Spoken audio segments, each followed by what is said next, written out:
Section 1. Hey guys, tonight we're doing something a little weird. You're in the Byzantine Empire, the glittering gold-leafed successor to Rome, where emperors wore shoes stitched with pearls and accountants lived in low-key fear of Tuesdays. You wake up not in a marble palace, but in a cramped clerical dormitory nestled in the shadow of Constantinople's great palace.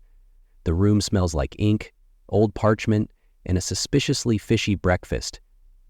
Konstantin Kozik. Need I say, D-Barm? Not a suspect. Outside your window, the city is already humming with the sound of sandals slapping against cobblestones. Somewhere nearby, a mule brays. Somewhere further off, a chant echoes from Hagia Sophia like a sleepy hymn floating over a city that's already too busy for its own good. But you've got bigger problems. Today is Tuesday, and in the Byzantine bureaucracy, that means red ink. It's not optional. It's not festive, and it's definitely not fun. On Tuesdays, all entries into state ledgers must be written in red ink, by decree, by tradition, and maybe by something darker. So, before you get comfortable, take a moment to like the video and subscribe, but only if you genuinely enjoy what I do here. And drop your location and what time it is where you're watching. I love seeing where this sleepy little history crew comes from. Now, dim the lights, maybe turn on a fan for that soft background hum, and let's ease into tonight's journey together. You trudge across the stone floor, slippers scuffing, toward the main hall of the Imperial Bureau of Revenue. The ceiling's too low for grandeur, but high enough to echo every cough and muttered curse in Greek and Armenian. The clerks are already lined up at the inkwell stations. Red pots carefully placed atop little marble plinths, as though they're sacred relics. Someone whispers a prayer. Someone else mutters, "Better red than dead," which is funnier if you've ever tried erasing cinnabar ink from parchment. You haven't. Yet. There's an apprentice standing near the entrance, eyes wide like a newly caught fish. He hasn't learned how serious this is. Not just the red ink, but the day itself. You glance at the tiled floor, and even that seems tenser. Tuesday. Who? They say. Says old Petros, the record keeper with a perpetual wine stain on his robe, is the day the gods abandoned consistency. It's not just superstition. In Byzantium, Tuesday is literally the unluckiest day. Not Friday the 13th, not Mercury in retrograde. No, here it's Mars's day, and Mars is not your friend. As you shuffle into your assigned seat, a narrow desk with a wonky leg and a faint blood stain you've learned not to ask about, you pull your ledger close, you dip your quill into the viscous red ink. It smells faintly metallic, like rust and roses. The first entry of the day, a shipment of goat intestines from Trebizond, taxed at 12 nomismata per hide. You sigh. Even Byzantium can't make goat guts glamorous. You scratch the numbers in.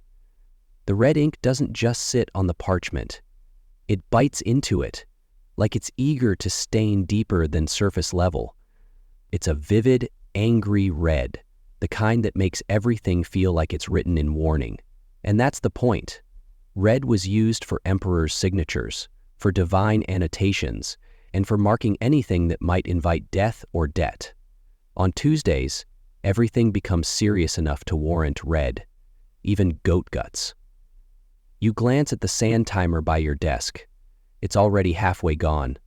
Across the hall, a scribe sneezes violently and smears his entire tax report. A supervisor gives him a look, like he's just vomited on the Virgin Mary. You can't help but think about the rumor that one Tuesday, long ago, someone dared to write in black ink, and their entire tax district burned down within the week. Coincidence? Sure, but this is the empire. Coincidence is just divine punishment without a footnote. You return to your ledger. Another line. Another debt. The names are all a blur. Leon, son of Andronikos, owes 4 months back dues on olive oil. You feel a tickle in your throat. Please, not a sneeze. Not now. Red ink on a Tuesday is serious business. You can blot it. You can't undo it. From a nearby desk, a clerk you only know as Milos the Doomed leans over and murmurs, "Remember last Tuesday, when Gregorios miswrote the number of bushels and accidentally assigned a famine to Bithynia?" You nod grimly. Gregorios hasn't been seen since. Rumor says he's been reassigned to latrine documentation. In Cappadocia, and that's the thing, mistakes in black ink are forgivable. Mistakes in red ink are like swearing in church. Even the pigeons on the windowsill seem to watch solemnly. By midday, your fingertips are stained. Your eyes sting. You've gone through 27 entries, and you're not even halfway. Then the bell rings. Lunch, which means soup, stale bread, and a moment to whisper with your fellow scribes about how the ink might be cursed. Someone claims it's made from crushed rubies and blood of martyred accountants. Someone else insists it's just ochre and mercury. You're not sure which is worse, but as you look down at your ink-streaked hand, you swear the red glimmers faintly in the light, just for a second, and you wonder, not for the first time, if the ink is watching you back. Section 2. You return to your desk after lunch, a little more bloated, a little less alert, and now fully aware that your sleeve has a red ink streak in the shape of Anatolia. It looks like the entire western coast is bleeding. Petros chuckles when he sees it. "You've been marked," he says, grinning through olive bits stuck in his teeth. The red ink is thicker today, or maybe it just feels heavier in your hand. The quill doesn't glide. It drags, like it resents being used. You dip it again. Watch the drops swell at the nib's tip like a warning. Then press it to parchment. The word tribute forms slowly, almost reluctantly. You glance around. Every clerk is locked in a quiet battle with their page. The sound of scratching quills is so uniform, it's almost hypnotic. If you let your eyelids flutter closed, it could pass for rain. But you're not allowed to drift. Not today. You've been trained to write in black, brown, even that awful green ink they tried last spring. But red? Red is different. It's official, yes, but not just that. Red ink carries weight, emotion, power. And today, it's not a choice. It's a mandate. One of the junior clerks mumbles, "Why red, though? Why not something happier?" You don't bother answering. You all know the answer. Red wasn't chosen for joy. Red is the color of blood, of sacrifice, of Christ's wounds on the cross. It's the color emperors used to sign edicts, and the shade priests used to mark excommunication. It signals that what you're writing matters. Maybe too much. Historians still argue whether the red ink decree was a theological decision or a bureaucratic power move. Some say it was Empress Irene who insisted on red for ledgers, imitating the imperial scribes of Rome. Others believe it came from older pagan rituals, the idea that red repels evil on Mars's day. Just in case Mars feels like dropping by to check the grain taxes. You dip your quill again, wiping a stray drop from your knuckle. The ink has a funny way of smearing even before it's touched the page, like it's trying to escape being read. There's a small golden plaque above your desk, crudely hammered, lopsided. It reads, "In roso veritas." In red, truth. You're not sure if it's meant to comfort you or terrify you. A story circulates among the scribes. Centuries ago, a rogue accountant tried to falsify an expenditure report in red ink. He altered one numeral, a V, into an X, 10 instead of 5. The mistake? It inflated a wheat shipment beyond what the empire could pay. Soldiers went unpaid. A rebellion flared in the provinces. Heads rolled. Literally. Since then, every red line is scrutinized like scripture. You feel that pressure now, with every loop and flick of your stylus. Across the hall, a master scribe hovers over a young assistant's shoulder. He mutters critiques. That sigma looks accusatory. And, no, Don't trail the ink like that, it's too dramatic. Apparently, red must be firm but not flamboyant. Aesthetic rules still apply, even under imperial stress. You keep writing, the numbers blur into prayers. You log a gold shipment from Cherson, red. You calculate back taxes from a monk who owns suspiciously many vineyards, red. You redact a death record and rewrite it with a finer quill, red. Always red. Then there's the ledger of military pensions. It's supposed to be the most sacred of all. Some say it's even copied by candlelight on Sunday nights and sealed with wax drawn from Paschal candles. You're not on that team, of course. That's elite scribe territory. But you're close enough to hear the rustling pages. The wax seal smells faintly of frankincense, and yes, even those entries must be recopied in red on Tuesdays. Why? Because Tuesdays are believed to be thin. Not unlucky, exactly, but porous. Like the membrane between heaven and earth, stretches just enough to let something slip through. The very things that could have kept something living. Members don't trust it, so they go on screen. This image is dirty. The texture is black. The words are thin, not unlucky, afraid of death. They scream at you. The same idea is behind the symbols that make up the textbooks. The names of gods and goddesses give bad luck, a spirit, or worse, a clerical error, with divine consequences. Old Petros calls it bleed-through day.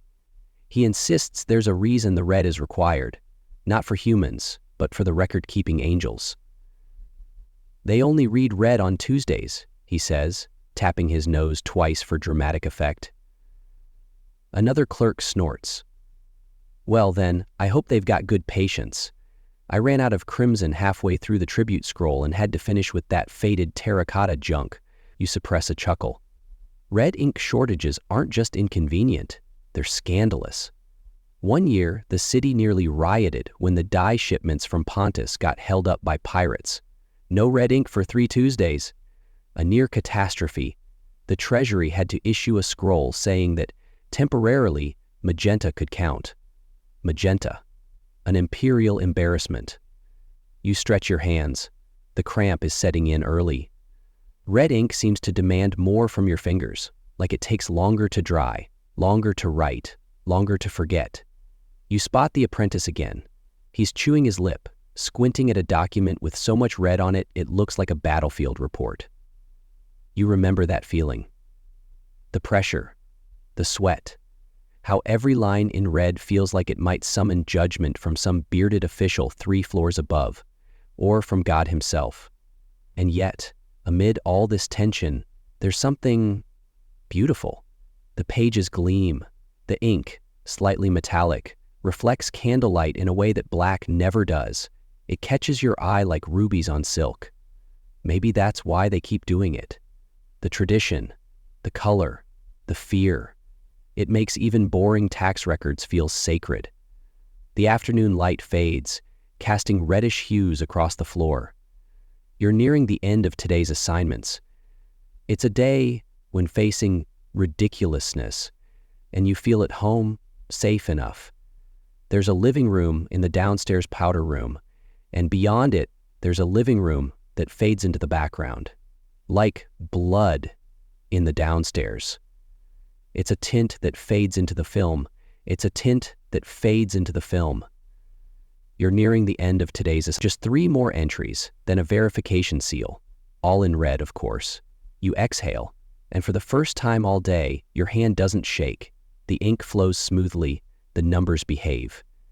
You write the final line with a strange sense of calm, and just as you lift your quill, a droplet of red falls, perfectly, on the center of your sleeve, right on the embroidered eagle.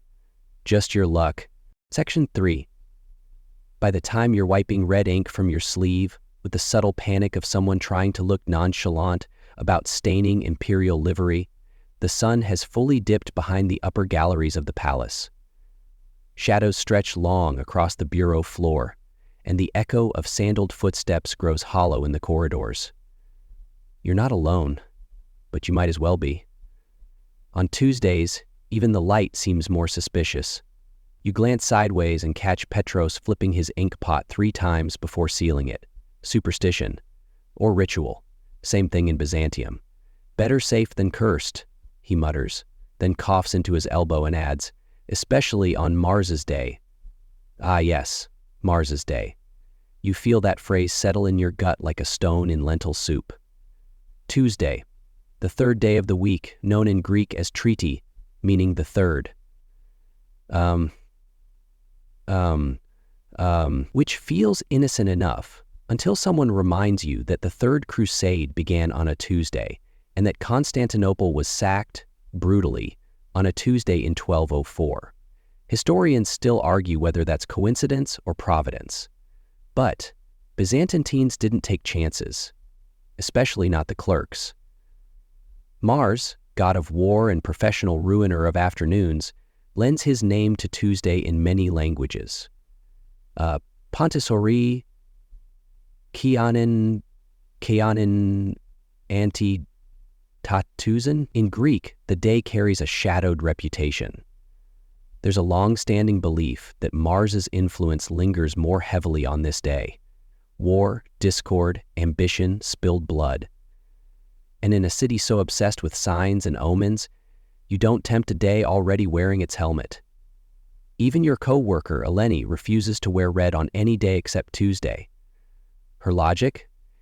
If you match the day's aggression, maybe you'll escape its notice. She's not alone. Several of the scribes wear little charms. Silverfish, carved wooden crosses, even a tiny clay rooster, don't ask, tied to their belts on Tuesdays. There's no official dress code, but no one wants to be the only one not wearing a talisman when the red ink starts flowing. You remember your mentor once saying, in Byzantium, Tuesday is not a day, it's a test. And oh, has it been tested. Take the infamous collapse of the Chalk Gate, a huge bronze entryway to the Great Palace that crumpled, mysteriously, on a Tuesday morning in the 9th century. The official record says, poor reinforcement. The unofficial whispers? A clerk filed a royal expense report in black ink the day before. Coincidence? You nod politely. Sure. Of course, definitely coincidence. Even the markets are slower on Tuesdays. Fishmongers wrap their wares tighter, blacksmiths hammer more cautiously, and public baths see fewer visitors. The bathhouse down the street even closes early, allegedly due to plumbing maintenance, but everyone knows it's because of the Tuesday drownings back in 1018. That's right, drownings, plural. Same tub. 3 weeks in a row.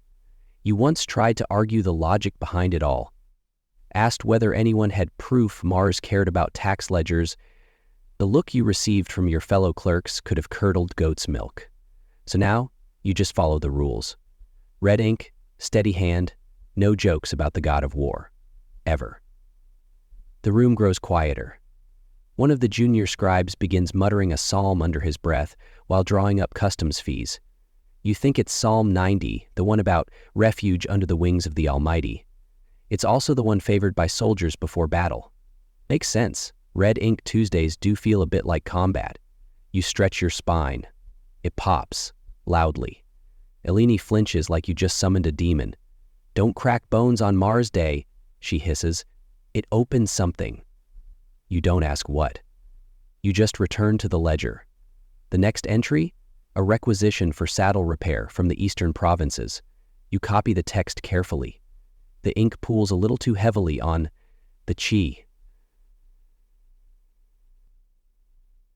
You dab it with a cloth, whispering a prayer that it doesn't bleed through.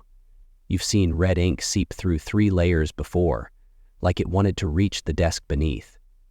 Some say the color choice came from early imperial decrees. The emperors, especially those with more ego than sense, liked to use red to sign their names. Purple was for the robe, red for the will. Eventually, the scribes adopted it too, using red to mark dangerous, divine, or disputed entries. And then there was the famous Anastasius memo, a chilling letter allegedly penned in red on a Tuesday morning in the year 509. The memo warned of financial irregularities in the imperial salt trade, But it was the tone, not the content, that made it legendary. Cold, condemning, signed only "in service of the empire." That same week, 3 treasurers were quietly reassigned to the frontier. No trial, no ceremony. Just gone. Ever since then, red ink on Tuesday has carried an edge. Not just administrative importance, but the threat of consequence. If it's written in red on a Tuesday, it's believed to carry imperial attention, whether you want it or not. And yes, you've heard the fringe theory that red ink on Tuesdays creates a sort of metaphysical contract, tying the writer to the empire in some faintly spiritual way. A pact written in bureaucratic blood. You try not to think about it as you write the final character of the next entry. The Omega curls like a sleeping snake. "Time," says Petros, and everyone pauses.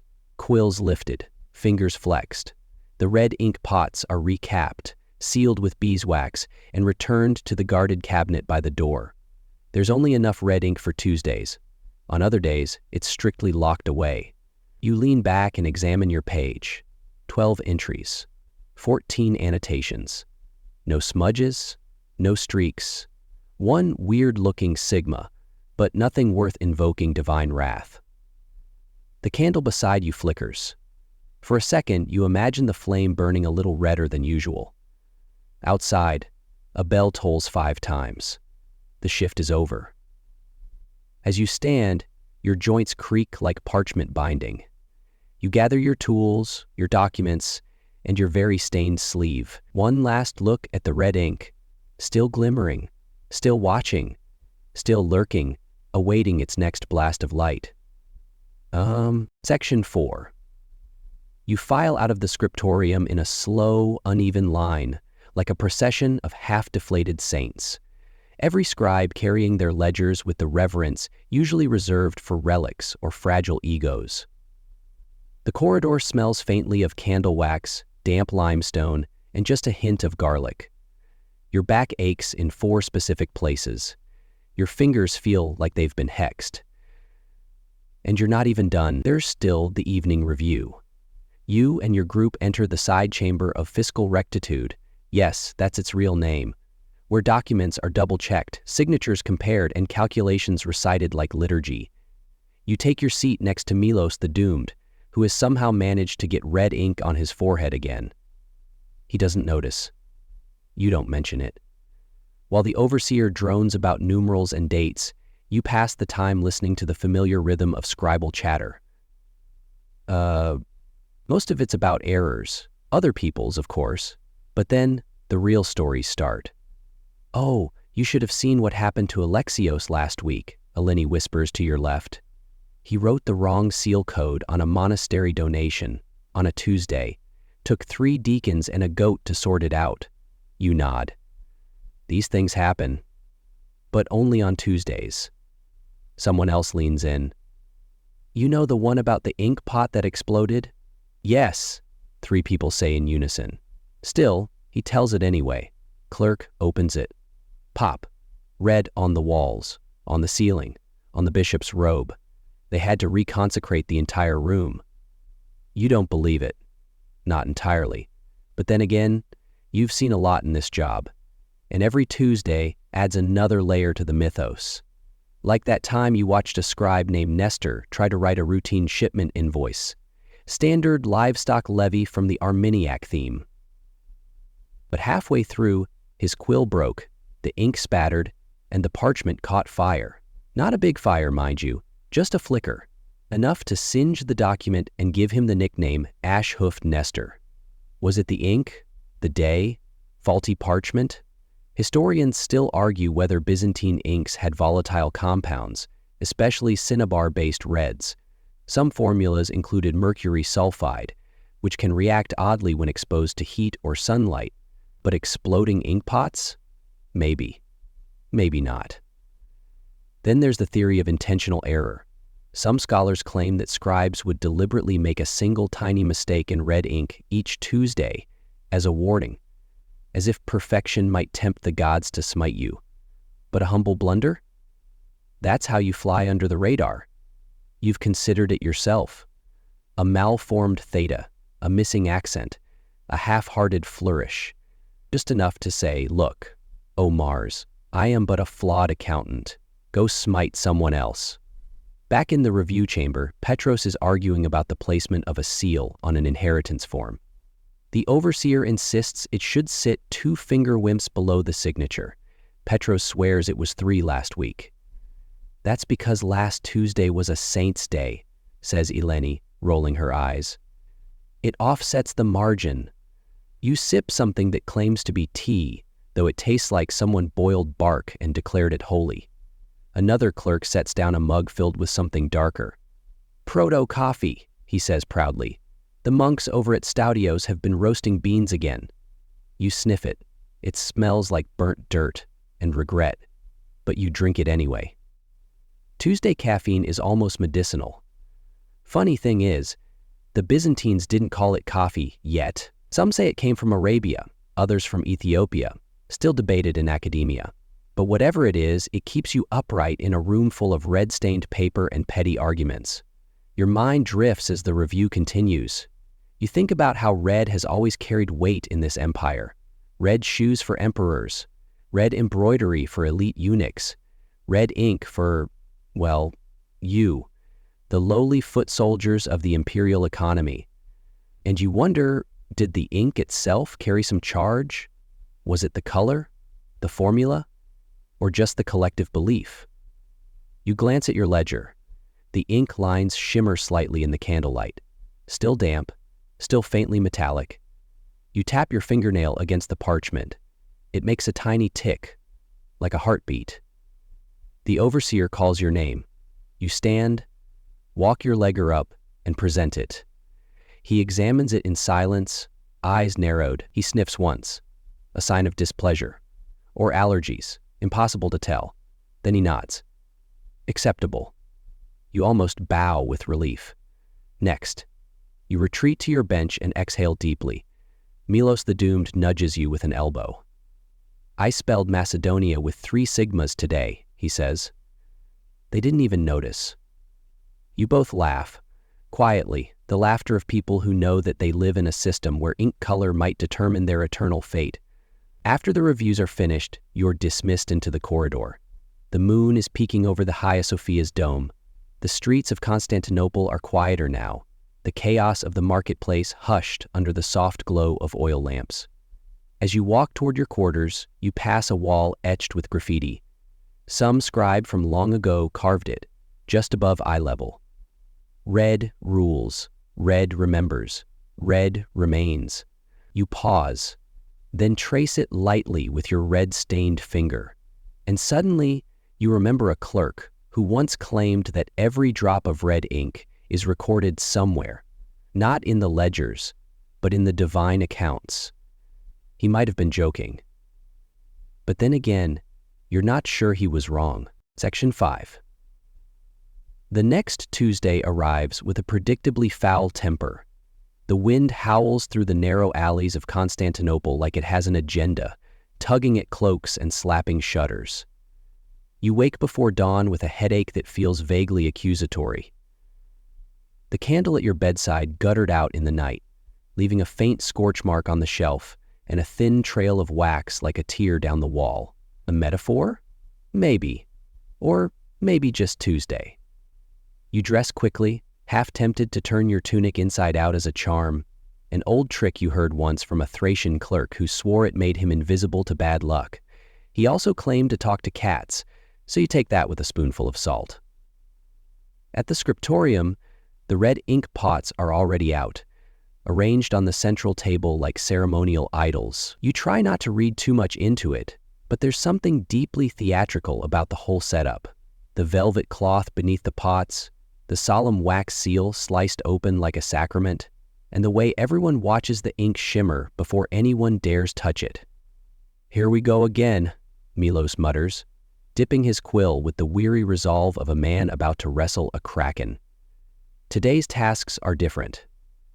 The women who had been kept away since Exodus were set free by God. Not that there was any space for the simple things. Now they were free to make headway. You've been assigned to review the ledgers from the reign of Basil II, the Bulgar Slayer. That name alone could crush a small village. He ruled for nearly 50 years, and his records are notoriously complex. Half war expenses, half land reform, and entirely confusing.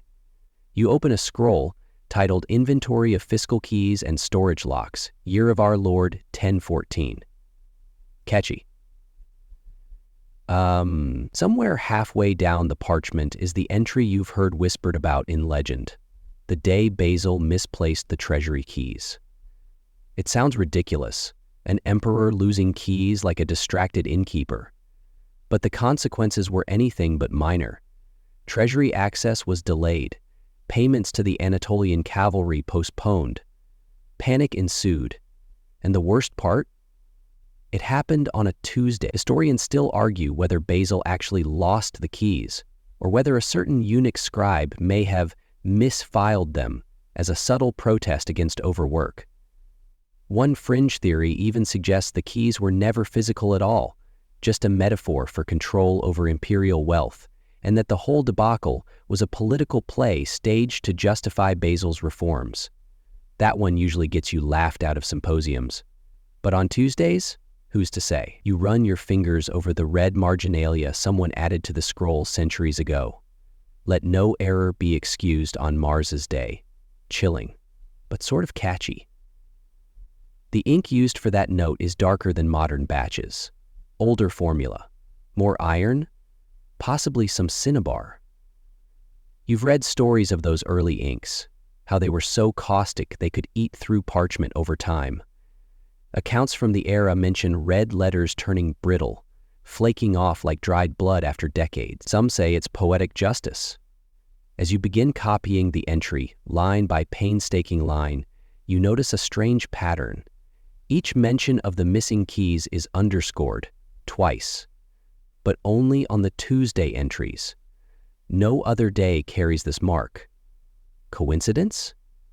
Again, Petros, who has hovered over your shoulder with increasing frequency, offers his take. That's the Tuesday correction protocol, he says, voice low, started after the key incident. Every Tuesday ledger after that required a double underline for any security entry. Why not just be more careful, you ask? He chuckles. This is Byzantium. We don't fix the process. We make it look extra official. You smirk and return to your quill. The ink glides surprisingly well today, perhaps soothed by the gravity of history. Then, Milos lets out a sharp gasp. He's holding a parchment with a strange symbol in the margin, a red triangle with a slash through it. He waves you over, eyes wide. I've seen this before, he whispers. It's a basilic mark, used only for documents touched by the emperor himself. You both stare at it like it might blink. A basilic mark isn't just decorative. It signifies direct imperial review, and on a Tuesday, that's a nightmare scenario. Because if he was using red ink too, then the rules ran all the way up. And suddenly, the ink pot in front of you feels heavier. You glance at your fingers, already stained again. You start to wonder how many layers of red have soaked into your skin over the years. If you ever left, would you smell like cinnabar forever? You return to your desk and press on. The final entries include a curious expense, 2 goats, 1 lyre, 1 velvet cushion, 1 scroll of celestial observations. Budget for a victory celebration? You ask. Bribe for a prophetic monk, Petros says behind you. Deadpan. Basil liked his omens. You chuckle, but jot it down dutifully. Every entry matters, especially on a Tuesday. Later, during the midday break, you sit in the courtyard with your proto-coffee and stale bread. You trace a red-stained finger along the rim of the mug and think about Basil, the mighty emperor, slayer of Bulgars, losing his treasury keys and probably yelling at everyone in sight. It's oddly comforting. Even the great ones had bad Tuesdays. You lean back and look at the sky. It's overcast, but the clouds have that faint reddish hue, like the sun is bleeding into them from somewhere off stage. A young clerk sits beside you and whispers, "Do you think Basil's ghost checks the ledgers on Tuesdays?" You shrug. Only the ones written in red. And as ridiculous as that sounds, you both nod like it's obvious. Because in this empire, with its obsessive rituals and ink-stained fingers, the line between superstition and standard operating procedure has long since vanished. Section 6. You're back at your desk, belly full of vinegar-drenched olives and your daily allowance of beige soup, and staring at a fresh stack of ledgers so tall it should be paying taxes on itself. The red ink sits in your pot like a quiet threat, rippling gently whenever someone stomps too hard nearby. This stack?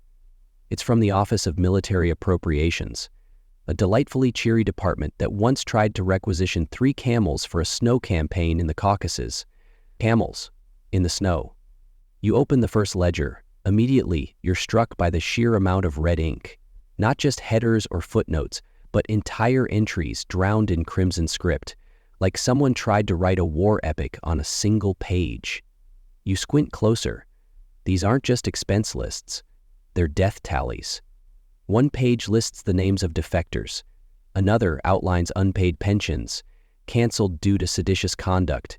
A third is just a running count of arrowheads issued to various battalions. Red. All of it red. Historians still argue whether this kind of accounting was symbolic or practical. Did they use red ink for military ledgers to denote danger? Or were they just running low on black because some monk spilled it on a psalter? Either way, the message is clear. Red ink isn't just about accounting. It's about power. You turn to an especially famous ledger, the one nicknamed the Blood Book by later scribes. It's attributed to the treasurer of Emperor Nikephoros II, a man whose name you can never spell right the first time and who had a flair for dramatics and battlefield reform. Inside this ledger, red ink is used exclusively for debts owed by generals who died in battle. The margins are filled with poetic annotations. He gave his blood. The empire takes the rest. You shudder. Someone really went full metaphor. Next to you, Milos flips through a scroll and whistles. Look at this. Entries for leather armor, 3 goats and 1 severed ear. All in red. Must have been a hell of a trade deal. You both laugh. But the laughter fades as you consider what it really meant. These weren't just inventory counts. They were political weapons. Red ink was used to name traitors, highlight shortages, and accuse without trial. No one questions a line written in Tuesday red. It's as good as law. Across the hall, Eleni is working through a batch of provincial arrest warrants from the year 1029. Who knew tax evasion had so many subcategories, she says. This one's just called Refuse to Estimate Goat Weight.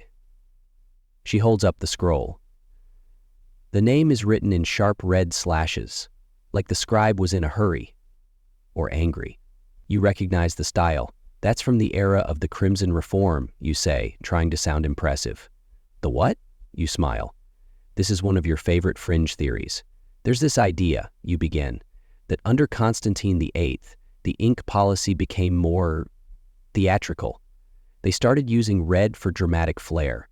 It wasn't just about hierarchy. It was about psychological warfare. Psychological warfare? With ink? Think about it, you say, getting into your stride. You're a provincial governor. You receive a letter. The script? Red. On a Tuesday, you'd panic. Doesn't matter if it's just about overdue tariffs. That red sends a message. We're watching you. Eleni narrows her eyes. That's disturbingly effective. You nod solemnly. Weaponized color theory. She smirks and goes back to work. You glance back at your ledger. The next section is unusual. Smaller handwriting, tighter margins. It seems to have been written in haste. The entry reads, "Do not deliver gold to the monastery at Midas until reviewed by Patriarch Alexios. Mark in red." You wonder what happened there. A mistake? A fraud attempt? A political maneuver disguised as a spiritual delay? You add your annotation beside it, careful not to overlap. Even your correction has to be in red. You feel like a painter restoring someone else's angry fresco. The further you go, the more patterns emerge. Red ink clusters around names, some noble, some infamous. There's an entire page devoted to an admiral named Leo who supposedly funded a private navy using falsified grain receipts. Every name on the ledger is underlined, stamped, and double-crossed in red. Leo himself, just one word: vanished. You lean back, exhaling slowly. It's strange, isn't it? How something so mundane, just color on parchment, can carry so much menace. Red is just pigment. But in Byzantium, it's practically a character of its own. You flip to the final sheet of today's batch. It's brittle, older than the rest. The script is elegant, looping, almost delicate. You read aloud, "Let it be known that debts unpaid by Tuesday shall be written in red, that no man may claim ignorance under Mars's eye." Beneath it, in much clumsier hand, someone scribbled, "Mars has no mercy for idiots." You smile. Whoever wrote that was probably reprimanded or promoted. Hard to tell with Byzantians. Petros calls for wrap-up. You cap your ink pot, careful not to spill a drop. A single blotch could turn a tax notice into an accusation. Red ink doesn't forgive misplacement. As the scribes begin tidying their desks, you glance one more time at the ledger's crimson script. Some of it has soaked through to the table. You run a finger over the mark. It feels warm.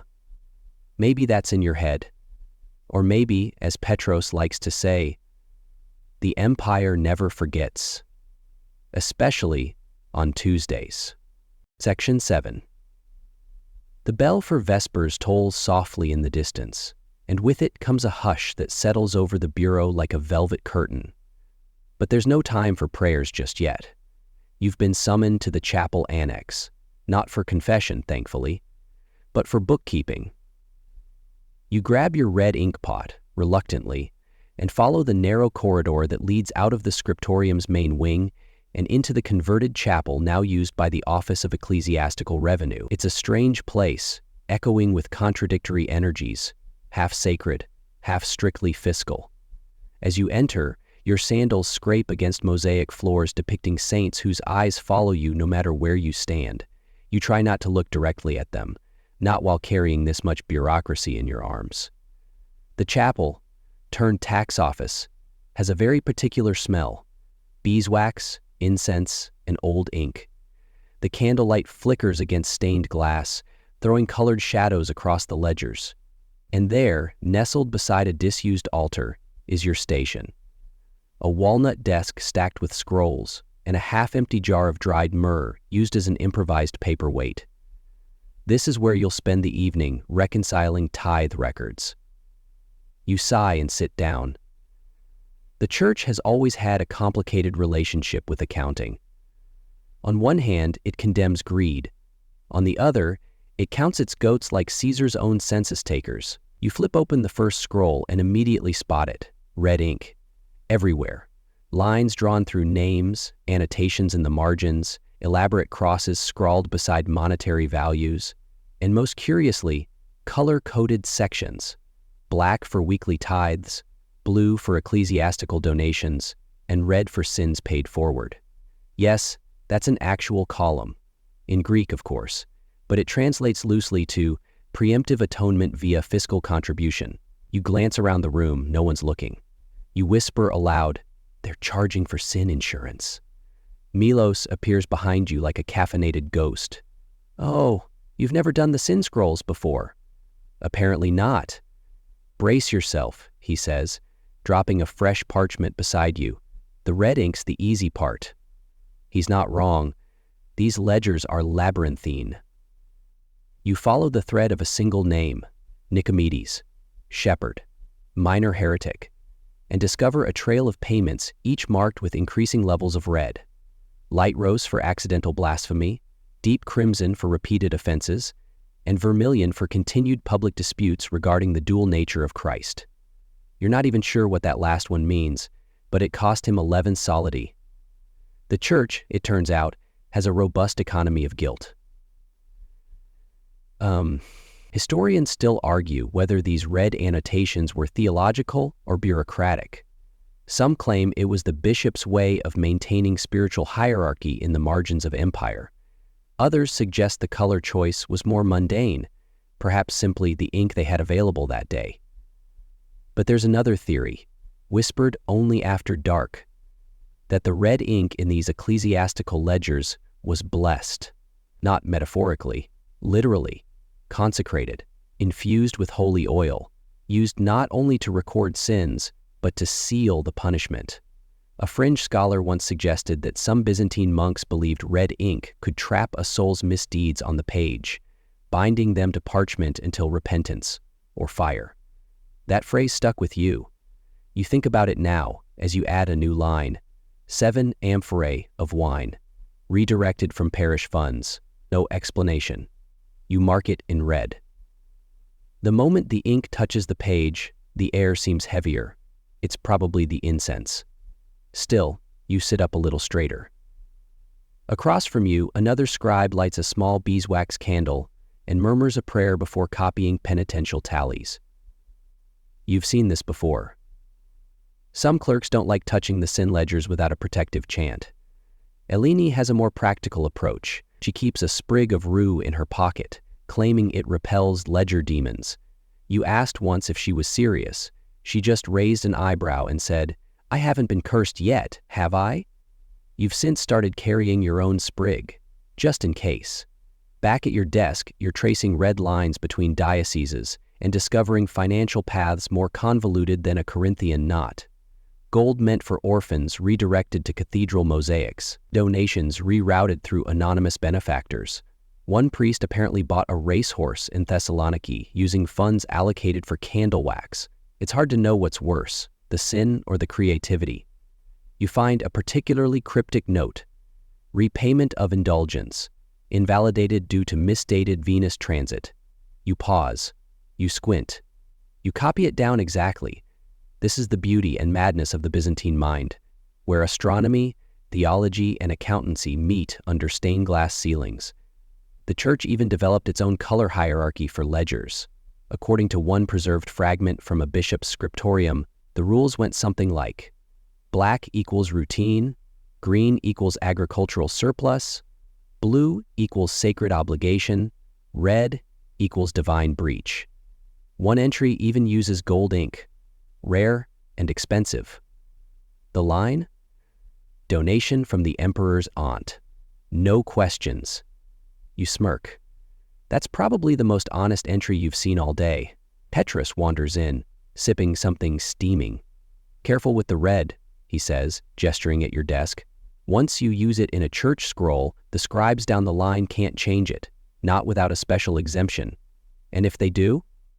Well, he says, smiling, let's just say there's a reason we have a scroll called the list of those who tried. You make a mental note never to end up on that list.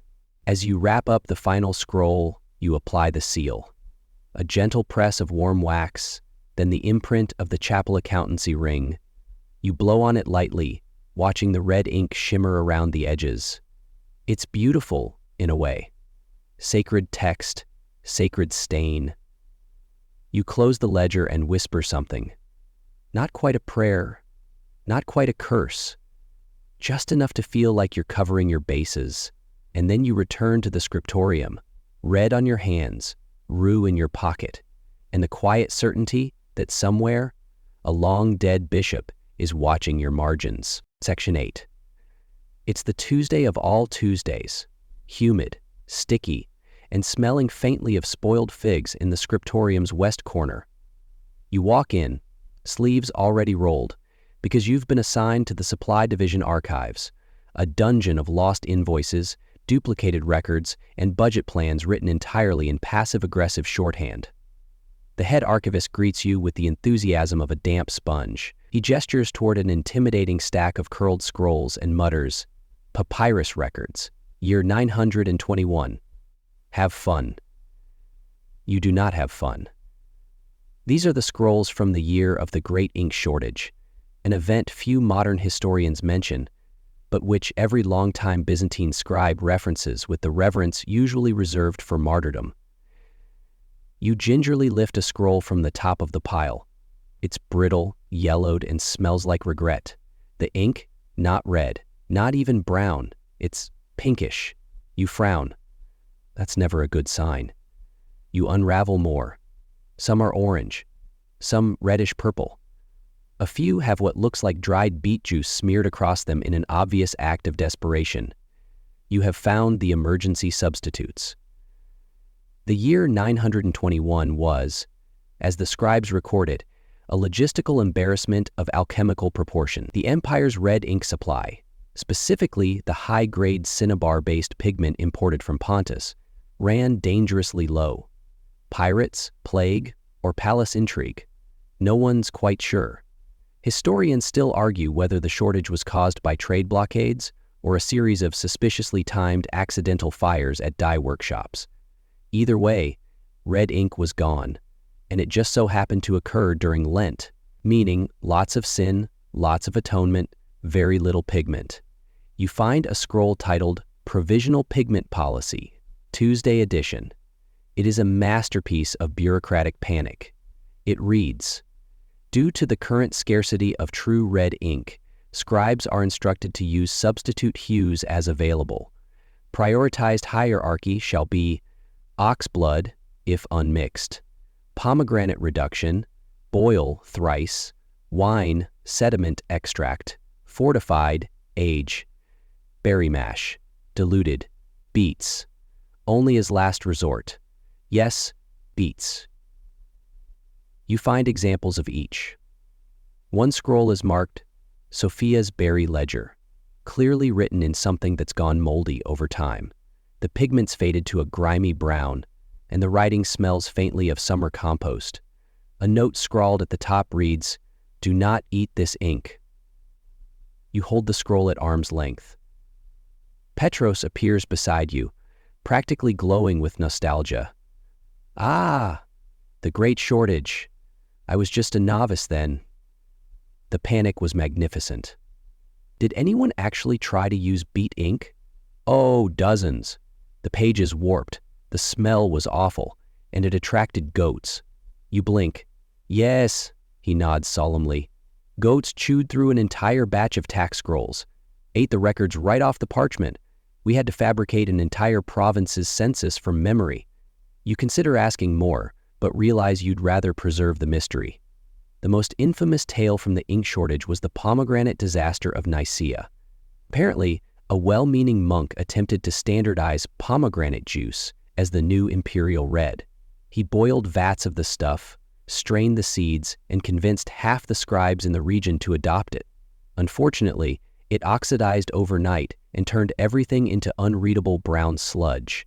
One frantic report describes parchments weeping dark tears and figures melting like cursed icons. Poetic, but deeply unhelpful. The monks switched to wine sediment after that. Some still do, apparently, but only for private records. You move deeper into the stack and discover a scribe's diary. Illegally kept, poorly hidden, completely delightful. It chronicles the descent into pigment madness. Tuesday, we mixed elderberry ink. Supervisor sneezed violently and declared us heretics. We switched to cherry bark. Tuesday, Antonio's tried beet mash. Scrolls are red, yes, but also crunchy. Not ideal. We miss cinnabar. We sing to the empty ink pots at lunch. Petros cries when no one is looking. You glance up at Petros. He's humming softly as he files a scroll. You don't ask. Then there's the riot. Yes, a red ink riot. According to a panicked letter from the Bureau of Urban Calm, yes, that's a real department. A group of scribes and notaries marched to the dye guild with banners reading, "No crimson, no compliance." They blocked entrances, staged a hunger strike, which lasted until someone brought cheese pastries, and demanded pigment priority on Tuesdays. The protest ended when the palace allocated emergency cinnabar reserves. Only enough for one Tuesday, but the gesture was enough to stop the rebellion. Barely. You find the declaration that ended the shortage. A hastily written scroll, actual red ink, with the final line underlined 3 times. Henceforth, Reserves of crimson pigment shall be maintained in perpetuity. Tuesdays will never go uncolored again. That's how seriously they took it. And that's why, to this day, a locked cabinet in every scriptorium holds a tiny emergency vial of red ink, guarded like relics. You close the final scroll and lean back. It's easy to laugh at the panic, but when you've worked Tuesdays long enough, you understand.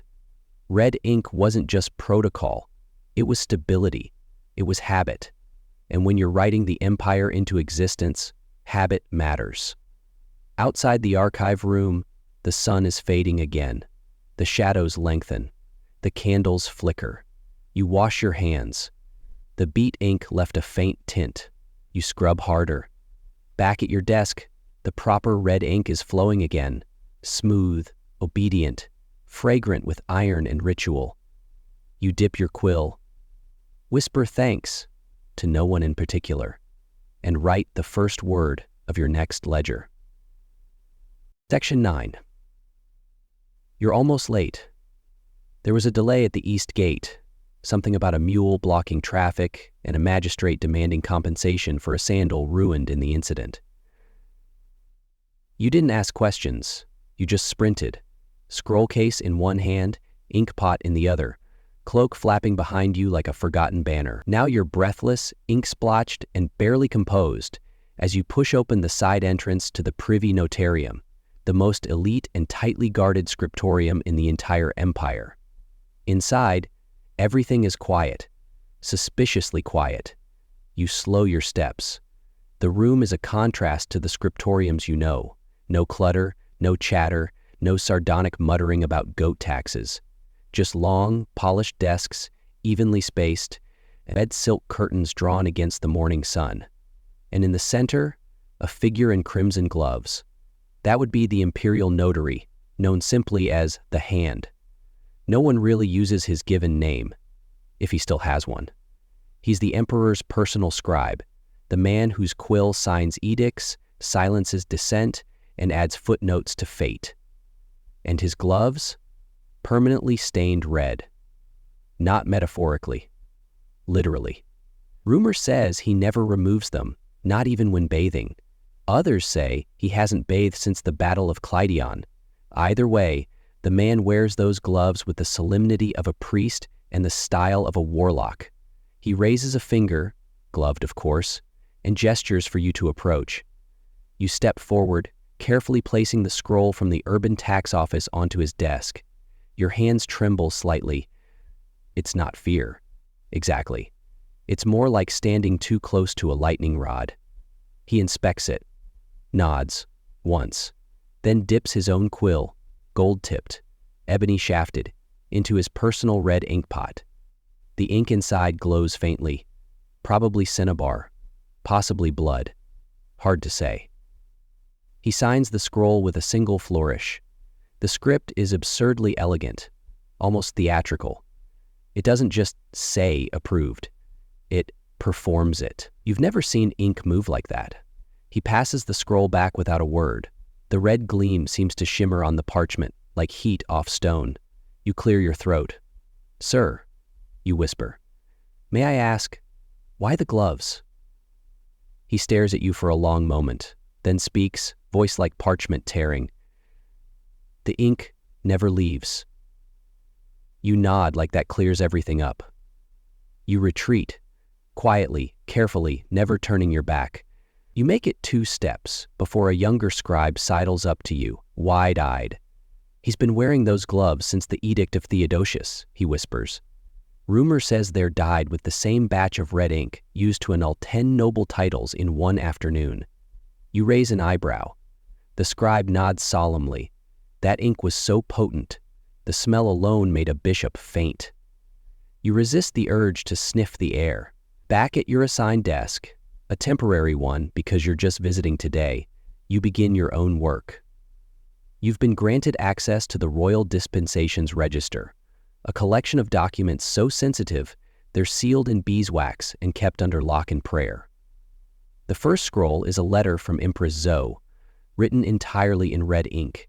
Her handwriting is sharp, impatient, like she's stabbing each word into submission. The letter concerns a land grant, a monastery, and a lover she may or may not have tried to poison. Standard fare, really. You copy the details, line by careful line. The red ink here is different. Thicker, heavier, almost oily. It stains your fingers instantly. You try wiping it off with cloth. It doesn't budge. You glance around. The hand is gone. The room is still silent. Another scroll.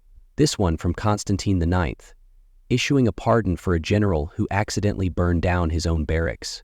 Again, signed in red, underlined 3 times. The message is clear. We forgive you, but we remember. And that's the unspoken rule of red ink in the Privy Notarium. It's not just a mark of authority, it's a tattoo of consequence. Historians still argue whether the red-gloved scribes were selected for their skill, their loyalty, or their capacity for silent complicity. Some say it was a spiritual vocation. Others insist they were glorified scapegoats, absorbing the emperor's wrath through ink and calligraphy. One fringe theory claims the gloves aren't gloves at all, that the red comes from years of exposure, from skin stained down to the bone, until the fingers themselves became instruments of inscription. You try not to think about it. Instead, you turn your attention to a curious document, a rejected edict.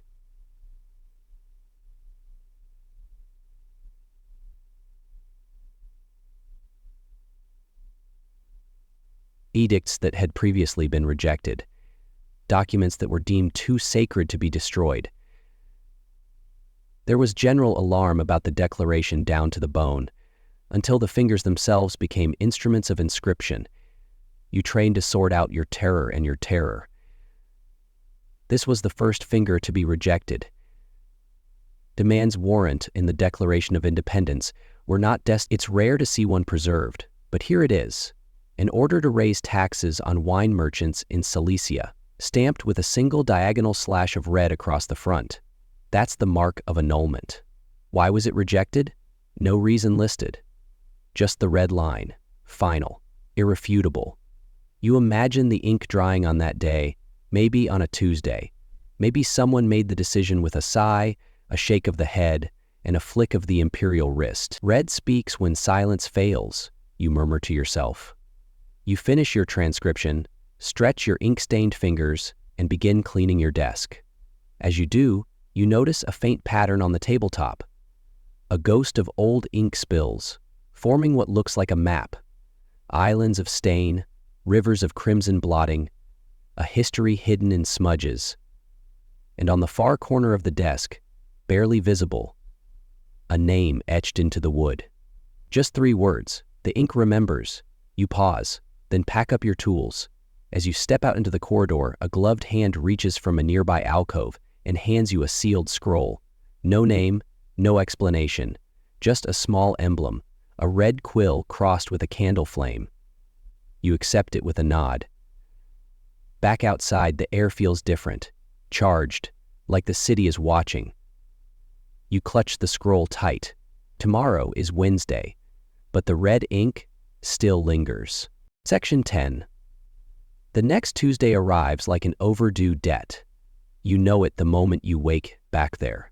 There's a strange stillness in the air, a heaviness that clings to your robes like humidity, but with more existential dread.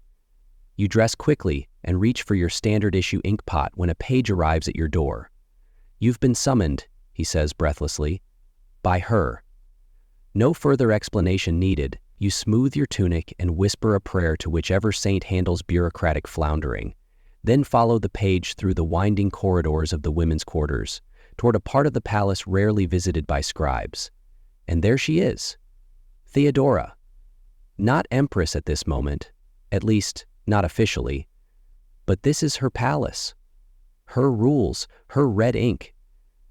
She sits in a sun-dappled chamber surrounded by silks and documents.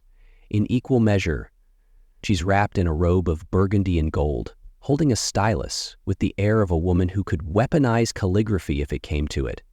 You've never seen anyone wear that much crimson without catching fire. You're the one with steady hands? She asks without looking up. I write clearly, Your Grace? Good. I've got a ledger that needs attitude. She gestures toward a low desk covered in documents. Unlike most court chambers, there's no pretense of decorum here. Papers are scattered, ink pots opened, the room smells of rose oil and bureaucracy. She motions for you to sit beside her. You do so carefully, trying not to displace any scrolls or sudden imperial disfavor.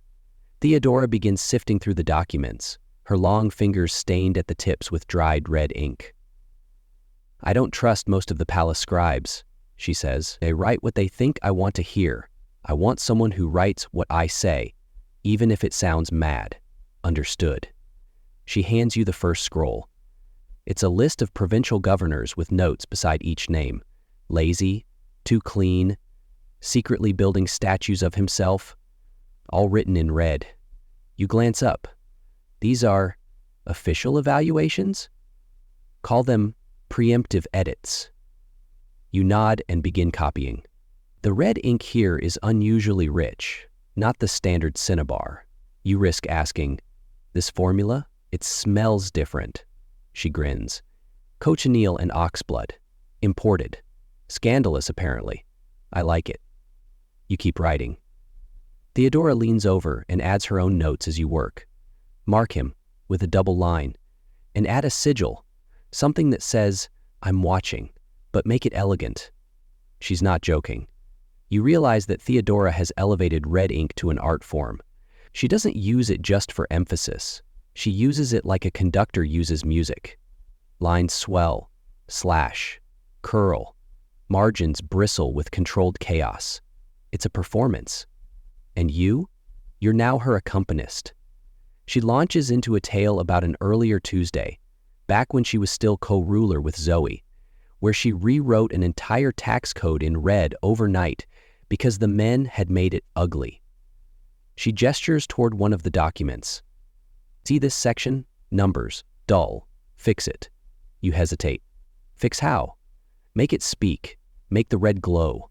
I want every fool in Thrace to feel the weight of their linen tax in their kneecaps. You try not to laugh, but she catches it and smiles. I'm serious, she adds. That's the thing about red. It's not just for warnings. It's for witnesses. When I write in red, I expect it to echo. You nod slowly, then try to echo her style. You press the quill to parchment with more weight, letting the ink pool a fraction longer. It thickens the stroke, gives it a gravity. She watches your hand and nods in approval. You'd make a decent shadow scribe, she says. Is that a compliment?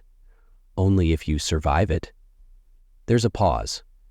The breeze through the high windows lifts the curtains, casting flickers of color across the floor. Blood reds, golds, even hints of violet from the imperial banners. The windows. Then Theodora grows quiet. She picks up a smaller scroll, this one tied with red thread, and holds it for a moment before handing it to you. Don't copy this one, she says. Just read. You do. It's a list, simple, unadorned, 26 names, all written in red. No titles, no accusations, just names. You look up. The ones who tried to displace me, she says softly. One tried to poison my mirror polish.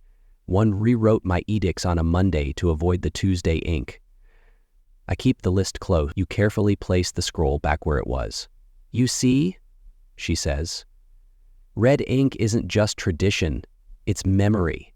It's proof that we were here, that we knew. You say nothing. She seems to prefer that. Outside, a bell tolls. Midday. Theodora stands, stretches, and waves a hand. You may go. You gather your things, slowly. You don't want to smudge the last line you copied. It curves with a flourish, a rare moment of beauty in an otherwise brutal edict. Before you leave, she calls out, "Oh, and don't tell the others I use cochineal. Let them think it's dragon blood." You bow. "Of course, Your Grace." As you walk away, your hands still smell like her ink. Rich, spicy, with a hint of something metallic. And you realize, this was no ordinary Tuesday. You've just written history with the sharpest pen in the palace. Section 11. You've barely recovered from your audience with Theodora when the week loops back around, as weeks tend to do in Byzantium, with the tireless rhythm of a leaky water clock. Another Tuesday, another inkwell full of anxiety and pigment. Today you're back in the training hall, officially known as the scribal preparatory chamber, unofficially known as the inkwell gauntlet. This is where new clerks are broken in, broken down, and, if they're lucky, broken of the habit of crying over incorrect numerals. You're not here as a trainee, of course. You're here as a guest lecturer. Petros volunteered you. There's no better way to learn than by writing under someone already traumatized, he said, slapping your back and shoving a half-full ledger into your hands. The room is buzzing. Young scribes in 2 clean robes, their hands uncalloused.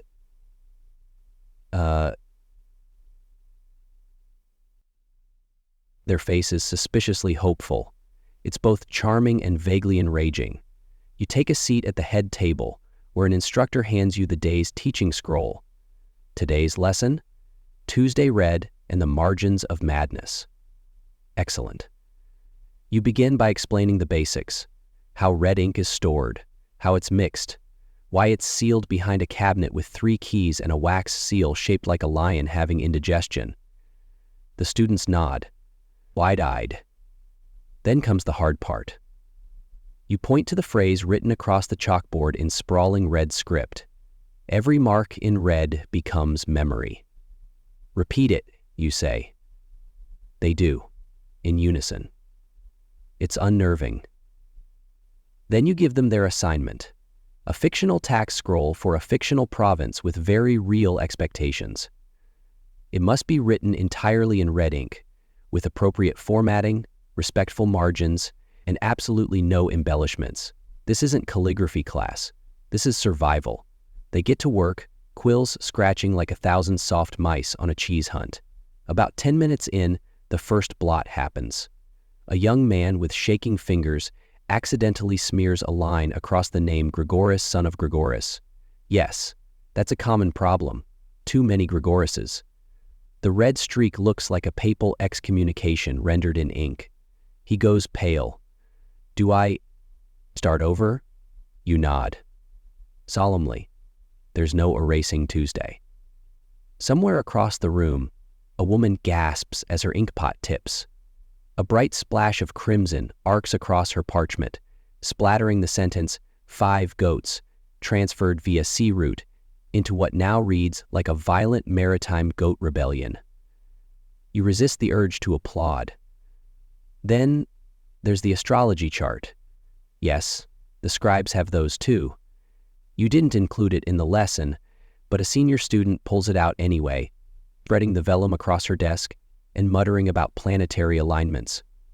It's not favorable, she says, looking at you grimly. Mars is ascendant. It makes the ink feisty. You offer her a polite shrug. The ink is always feisty. She doesn't laugh. She flips a charm around her neck, a small bronze quill, and proceeds to write with exaggerated care. Her red lines are straight, clean, almost holy. Then she sneezes. Right into the parchment. There's a moment of shared silence across the training hall. Every scribe flinches. You can practically hear the god Mars chuckling. Petros appears at the door, sipping a mug of learning wine, his euphemism for watered-down red, and watching with glee.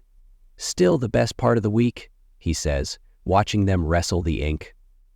You sit back and observe. Some of the students are natural scribes, precise, disciplined, emotionally numb. Others are artists pretending to be accountants.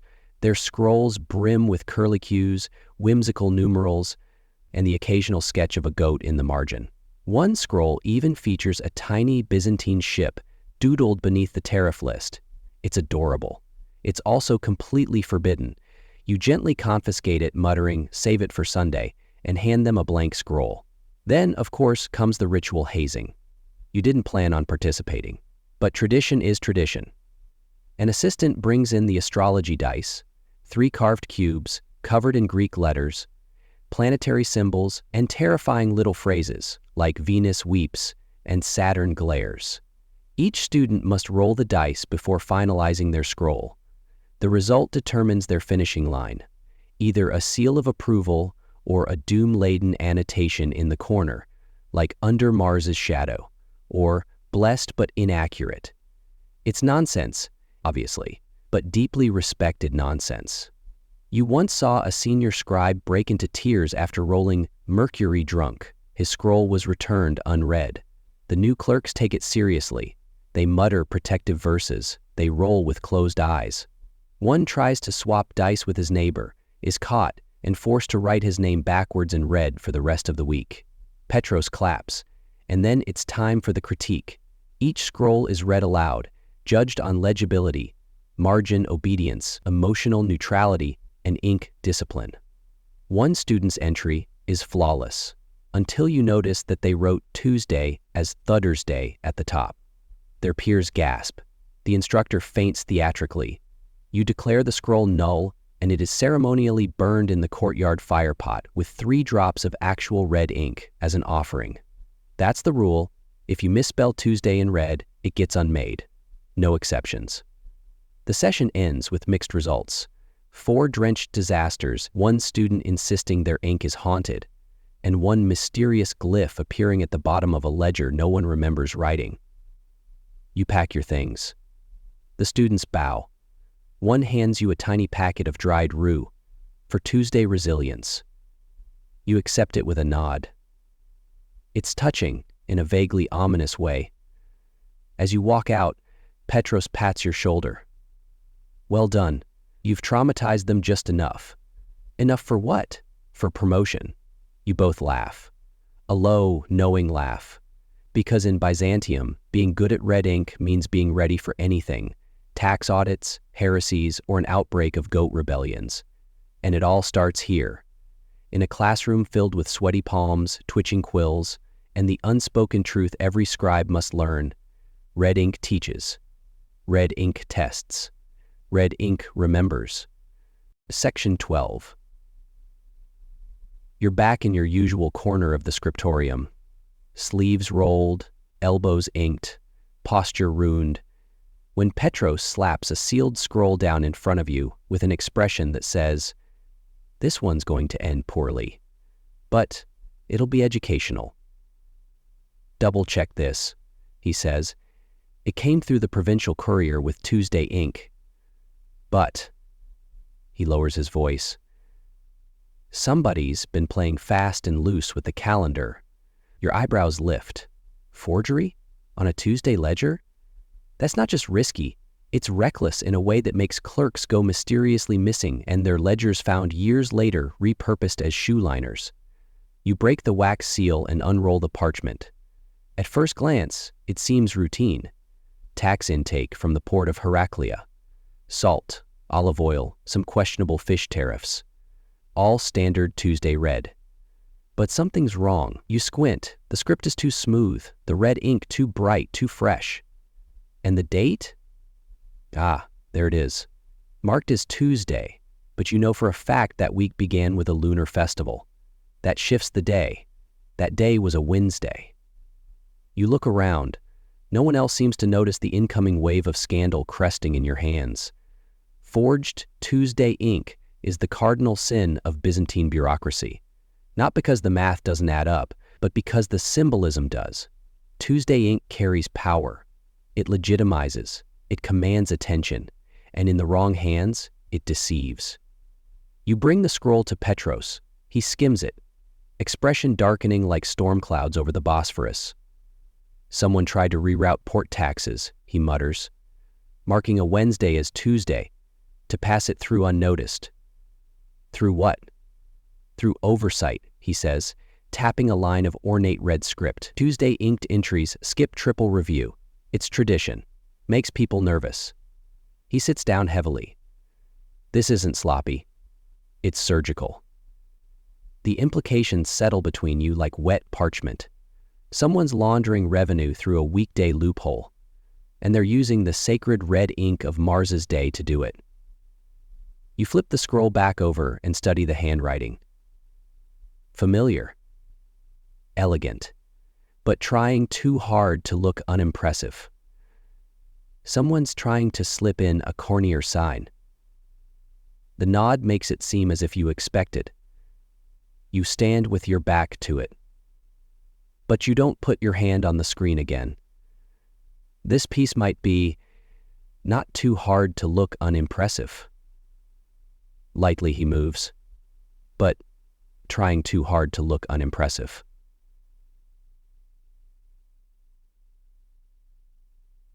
You mutter, "We've got a Tuesday ghostwriter." It wouldn't be the first time. There's a story from years back about a scribe named Dosithios who ran an entire side operation forging Tuesday entries for various governors. He used genuine red ink, but fake dates. Each scroll passed as official until a curious clerk noticed identical ink blot patterns across unrelated provinces. A quiet investigation followed, and then Governor Dosithios vanished.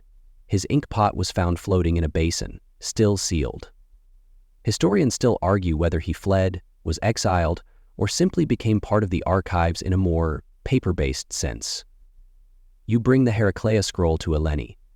She reads it once, then mutters, "That's not port ink." "Come again?" She points to the pigment's luster. "That's city ink, mixed with urban beeswax. I've seen it 100 times. No way that came from a coastal outpost." You feel a chill ripple up your arms. Someone forged a Tuesday with the wrong ink, in a voice not their own. "Do we escalate?" you ask. Petros shakes his head slowly. "We verify, quietly." Tuesday ink has ears. You spend the next 2 hours digging through backup ledgers, cross-referencing port reports, ink receipts, courier schedules, and astrology tables, because yes, sometimes scribes time-stamped documents by planetary alignment. Finally, you find it, the real Heraclea entry, buried in a Wednesday scrawl, written in honest black ink and listing the true values.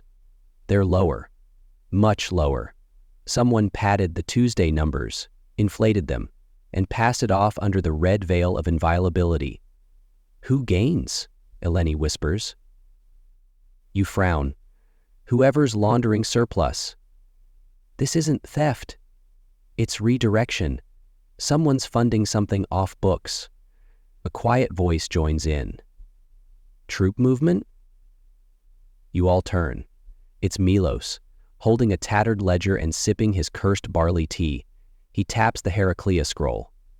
This kind of scheme only works if no one wants to notice. Someone higher-up's greenlighting it. You glance down at the forged Tuesday signature. And there it is. A name written in a hand you recognize from the training hall, wrapped in too much style and far too much nerve. Nicetas of the 4th Dock Office. You mutter, "He wrote a practice scroll last week with the same curl on the theta." Petros exhales. "We've got our ghost." You debate what to do. Reporting him could mean weeks of audits, possibly purges, possibly promotions, depending on how many nobles are complicit. Instead, you take a different approach. You rewrite the entry, in red, but this time the correct shade, the correct day. And a quiet note in the margin, "True ledgers do not lie. Mars forgives no theft." You seal it. Archive it. And tuck the forgery into the annex of dubious histories, a special drawer for scrolls too dangerous to destroy, but too incriminating to display. That drawer, by the way, locks with 2 keys and a blood oath. Petros claps your shoulder. "Welcome to the real ink game." Eleni just sighs. "What kind of scribe forges a Tuesday?" You smile grimly. "Someone who wants to rewrite the empire." Section 13. The evening deepens, and you find yourself wandering the quieter halls of the palace, red ink stains drying on your fingertips like tiny badges of honor or curses. Something about Tuesdays lingers in the air, heavier than usual, as if the very walls are waiting for something unseen to happen. You follow a narrow staircase down into the depths, past vaulted ceilings and flickering sconces, to the chamber of a reclusive monk named Brother Kiarillus. Then, it suddenly starts to rain. His reputation is whispered among scribes as the ink whisperer, a man rumored to practice more than just calligraphy in his cell. You enter. The chamber smells of damp stone, ancient parchment, and faint incense, with thick scrolls piled high like forgotten monuments. Kyrillos sits hunched over a desk, tracing red symbols with an almost reverent touch. "Ah, you come," he says, without looking up. His voice is a dry rasp, like wind through a cracked bell. You nod. "I hear you have knowledge about the Tuesday ink." He chuckles softly. "More than knowledge.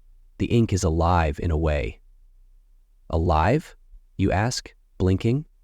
He gestures to the flickering candlelight. Red ink is blood and spirit, earth and fire.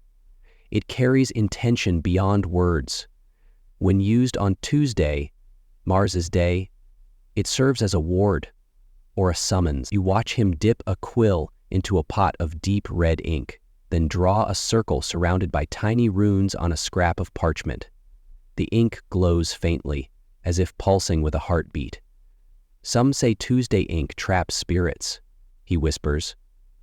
"Traps the mistakes, the lies, the debts, binding them to the page." You recall the phrase, "the ink remembers," from the Privy Notarium. It feels more literal now, Kyrillos continues. But others argue the ink invites spirits. It opens a thin veil between worlds, accounts not just of money, but of souls. You lean closer, half skeptical, half intrigued. Historians still argue whether these beliefs are superstition or remnants of ancient magic, he adds. But I can tell you this: the power of red ink is not merely in color. It is in will. He traces a sigil with his finger, then lets the parchment curl into a small scroll. "Many scribes fear Tuesday ink," he says. "They wash their hands, wear charms, recite prayers. But those who master it command it." You ask if he teaches this power. He smiles, a thin, knowing smile. "I teach those who seek balance, to wield the ink without becoming it." You sit back, the weight of his words settling like dust. Before you leave, he hands you a small vial filled with a glowing red liquid. "Use sparingly," he warns, "and never on a Wednesday." You pocket the vial and thank him. As you climb back to the surface, the candles flicker again. Outside, the city breathes under a moon red as the ink itself. You wonder, what spirits have you bound today? What debts have you inked into eternity? And whether, when you close your eyes tonight, the ink will finally come for you. Section 14. You find yourself walking toward the Forum, the heartbeat of Constantinople, where debates about everything from theology to taxation echo off marble pillars. Today, the argument isn't about sacred relics or the latest imperial decree. It's about red ink on Tuesdays. Yes, a surprisingly lively topic for what most consider the dullest day of the week. A crowd has gathered in the shadow of the Column of Constantine, eager faces illuminated by the low afternoon sun. At the center, two figures stand ready to duel, not with swords, but with words. On one side is Demetrios, the fiery head of the scribal guild. He insists red ink is sacred, a symbol of divine order. On the other stands Theophanes, a brash astrologer known for his sharp tongue and penchant for scandal. He argues the entire Tuesday ink tradition is a superstitious trap, holding back progress. You slip into the crowd, settling behind a stack of empty amphorae, ready for the show. Demetrios begins with passion. He speaks of tradition, of ritual, of the sanctity of red ink in the bureaucratic machinery. Without it, he proclaims, our ledgers lose their soul. Tuesday's red ink is the bloodline of the empire's memory. The Theophanes sneers. Blood? Huh, it's just pigment and fear, a superstition to keep scribes trembling and emperors safe. The debate escalates quickly, voices rising, hands gesturing. You hear arguments about ink composition, references to lost manuscripts, even a dramatic retelling of the great ink shortage of 921, complete with audience gasps. Historians still argue whether these public debates were staged spectacles or genuine disputes. Today, it's hard to tell. Suddenly, Theophanes pulls a scroll from his robe, a rare black ink ledger dated on a Tuesday, and he tells us he's using a dead letter, one of 10,000 a day. "Behold," he shouts, "proof that red ink is unnecessary," Demetrios scoffs. "That scroll is a forgery. Tuesday ink has ears, friend." "You mean fear," Theophanes snaps. The crowd murmurs. Then, just as tensions peak, a sudden gust sweeps through the forum, scattering papers and ruffling robes. Theophanes' scroll flutters open, revealing a smudged red annotation hidden beneath the black script. A hush falls. Demetrios smiles knowingly. "Even in shadows, red ink finds its way," he declares. Theophanes' face tightens. "Trickery or tradition?" Demetrios replies. As the sun dips lower, the crowd disperses, still buzzing. You linger a moment, pondering the spectacle. The debate wasn't just about ink. It was about power, belief, and control. How color can shape not just documents but minds. Walking away, you glance at your own ink-stained fingers. Maybe red ink isn't just pigment. Maybe it's the empire's pulse, flowing unseen beneath the surface. Or maybe, just maybe, it's Mars himself, still watching every Tuesday.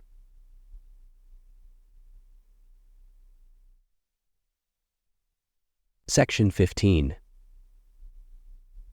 Time drifts like smoke through your fingers as you journey beyond Constantinople's walls, watching the centuries unravel.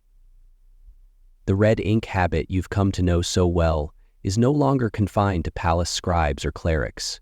It's becoming something else. A legacy. You find yourself in a quiet room lit by lanterns in a merchant's house in Athens, centuries later. The ledger before you is crisp and new, but carries the unmistakable mark of Tuesday red. Centuries later. The ledger before you is crisp and new, but carries the unmistakable mark of Tuesday red. The merchant explains how the color rules have survived the empire's fall, adapted to new forms, codices, early printed books, and even ledgers kept by Greek bankers. The red ink on Tuesdays has morphed into a symbol of trust and warning. The bankers you meet tell you stories of clients who refuse black ink contracts on Tuesdays. Believing red signifies honesty, clarity, and sometimes just the right amount of drama. You handle a ledger from the 19th century, a thick book of shipping accounts, the margins alive with red markings that highlight debts, credits, and sudden market crashes. The red ink has gone from a sacred mandate to a practical tool. But the tradition remains stubborn. Historians still argue whether this tradition's survival is a testament to Byzantine legacy or just stubborn human superstition. Either way, it colors the world of commerce and law. Your path takes you to a modern bank in Athens, where tellers use red ink pens every Tuesday, an unspoken homage to centuries of clerks before them. It's almost ritualistic. The tapping of the pen, the careful signature, the bright red flourish. You notice a young teller glance at her wrist, where a charm, a tiny red quill, hangs from a bracelet. HES/head pen, hanging from a bracelet. It's a nod to the past, a symbol of continuity. You think about the long line of accountants, clerks, and scribes who held the empire's fate in their ink-stained hands. How a simple color rule, born in superstition and bureaucracy, still echoes in quiet rituals today. As you close the ledger and set down your quill, you feel the weight of all those Tuesdays stacked like pages in an endless book. You wonder if, somewhere, an ancient spirit of Mars smiles at the persistence of his color, flowing from quills to pens, from parchment to screens.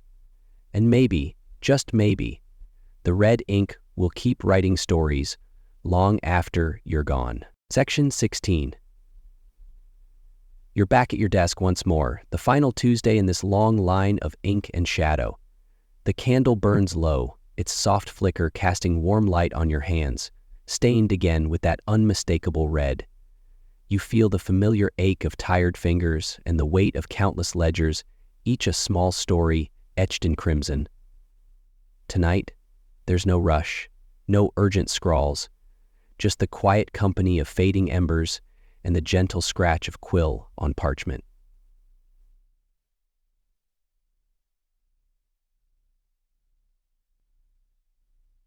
You trace a final entry, a ledger tally, from an age-old imperial archive. The ink gleams softly, like a heartbeat captured in pigment. You breathe it in, the scent of iron, blood, and centuries. As your eyes grow heavy, you think back on the journeys, the curses, the legends, the sacred and the profane, the red ink that marked debts, sins, warnings, and memories, the gloves worn by the emperor's notary, the scandalous cochineal concoctions, the whispered rituals of monks, and the endless debates beneath marble columns. You imagine all those scribes before you, their fingers stained like yours, their eyes wary of Mars's shadow. The apprentices who learned the hard lessons of Tuesday's cruel grace, the ghostwriters who played the dangerous game of forging the sacred day, the clerks who believed ink could bind spirits or invite them, the slaves who just wanted to be free, and the clerks who believed ink could bind spirits or invite them. You feel the pulse of empire, its fears, its power, its stubborn insistence on order amid chaos, flowing through every red stroke. The candle flickers again, slower now, its glow fading like the last embers of day. Your quill rests, your ink pot closes, and the ledgers settle into silence. You lean back, exhale a long breath, and whisper a farewell to the ink, because the story is done. But the ink? The ink will always remember. Underscore, underscore, underscore, underscore, underscore, underscore, underscore.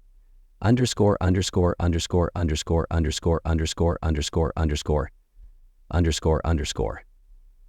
Using exercise to make myself.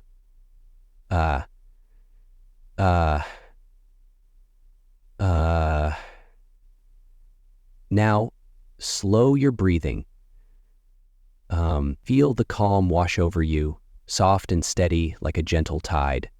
The world outside fades away, the noise quiets, and all that remains is the warm glow of memory and the promise of rest. Let your thoughts drift like falling leaves, each one a story, each one a part of you. Tomorrow may bring new tasks, new ledgers, and new challenges, but tonight, just breathe. Let the red ink settle and sleep come easy. End of script. Sweet dreams.